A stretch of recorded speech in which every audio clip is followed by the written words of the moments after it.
जिसने तुम्हारी संस्कृति छिन्न भिन्न कर दी वो ब्रिटेन, जिसने भूगोल बिगाड़ दिया वह ब्रिटेन, जिसने हमेशा के लिए एक सरदर्द पाकिस्तान बना दिया वह ब्रिटेन, कश्मीर मुद्दा फंसा दिया वह ब्रिटेन, लाखों लोगों का कत्लेआम किया वो ब्रिटेन। आज किसी हिंदुस्तानी को ये लगता ही नहीं है कि ब्रिटेन उसका दुश्मन है, क्योंकि अगर भारत का विभाजन नहीं होता तो अगर हम एक रहते, अगली बात हम लोग वही करते जो हिटलर ने किया था।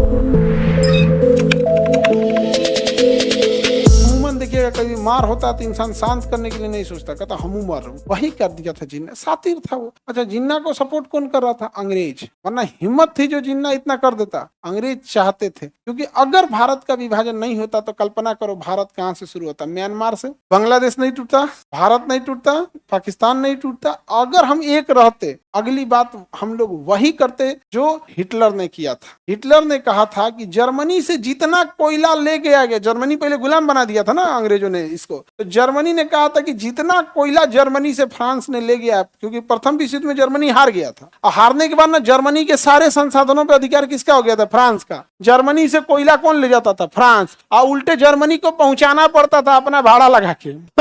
जर्मनी को मारने में ब्रिटेन का जितना गोला बारूद खर्चा हुआ था, ब्रिटेन ने जर्मनी से कहा था उतना पैसा दे हम। वर्साई की संधि इतनी घिनौनी संधि थी कि तुम लोग सुनोगे तो दंग रह जाओगे कि अंग्रेज कितने नीच हो सकते हैं। जब हिटलर आया ना तो कहा कि हमारा सब पैसा दे। अब फ्रांस से कहा था हमारा जितना कोयला ले गया है वापस दे, अब पहुंचाओ अपन भाड़ा लगा के, और 10% ब्याज लेंगे। फ्रांस दिया था। ब्रिटेन से कहा था हमसे हर्जाना लेगा रे, अब तक 10 सालों में जितना हर्जाना लिया दे, ना तो हम मरबो। अब ब्रिटेन नहीं दिया तो मारा ही। तो ब्रिटेन इस बात से डर गया था। और जस्ट द्वितीय विश्व युद्ध खत्म हुआ था 1945 में, देश का विभाजन हुआ। उसको लग गया यार भारत का अगर विभाजन नहीं होगा ना तो हमारा म्यूजियम खाली कर देगा सभी भारतीय, सब महारानी का ताज हमारा हो, लोग कोहिनूर हमारा है। कहा कि अरे भाई साहब अभी तो मांगने लगेगा सब हमसे। तब उसने कहा अपनी सुरक्षा के लिए उसने क्या किया था? विभाजन। आज किसी हिंदुस्तानी को यह लगता ही नहीं है कि ब्रिटेन उसका दुश्मन है, किसी को लगता ही नहीं कि उसका दुश्मन है। जिसने तुम्हारी संस्कृति छिन्न भिन्न कर दी वो ब्रिटेन, जिसने भूगोल बिगाड़ दिया वह ब्रिटेन, जिसने हमेशा के लिए एक सरदर्द पाकिस्तान बना दिया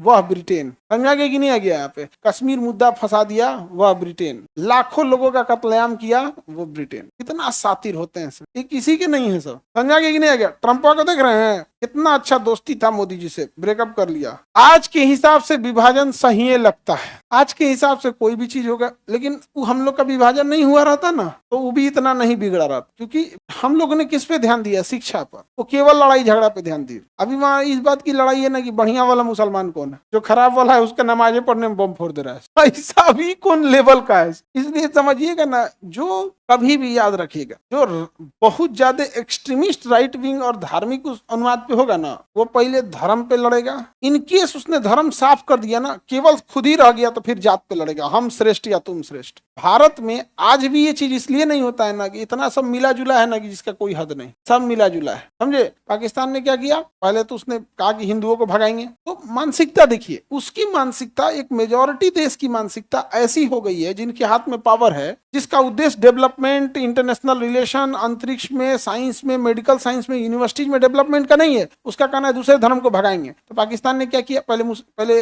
हिंदुओं को मार के भगा दिया, उसके बाद सिखों को भगाया, बौद्धों को भगाया, ईसाइयों को भगाया, पारसी और ये सब तो ऐसे भाग गए, बहुत कम थे, सबको भगा दिया। आपको लगेगा कि ठीक है भाई अब तो शांति से रहो, तुमने भगा दिया। क्योंकि चूंकि सांप कभी भी डसना नहीं छोड़ेगा, जो इस तरह की विचारधारा वाला है वो सुधर कैसे जाएगा? क्योंकि उसकी आइडियोलॉजी ही यही है। हम कुछ भी हो जाएगा आपको पढ़ाना छोड़ेंगे, पूरी आइडियोलॉजी इसी पे है। वो लड़ना ही नहीं छोड़ेंगे। अब वो क्या कहने लगे कि अब भाई सारे धर्मों को भगा दिए, अब तो शांति से रहो। अभी शांति से नहीं रहेगा। अब कहा कि शिया, सुन्नी, वहाबी, बरेलवी, अहले हदीस, तो सामानियाजी, तो एक और उसमें अहमदिया, इतने ज्यादा उसमें लेके गया, अब उसमें मार रहा है। कभी शांत नहीं हो। भारत में भी कई बार देखिएगा कि कुछ ग्रुप कहेंगे कि हमारे धर्म होना चाहिए, बाकी धर्म नहीं होना चाहिए। अगर उनकी बात मान लीजिएगा ना तो अगले 50 साल बाद वही कहेंगे कि श्रेष्ठ है, हम निम्न है।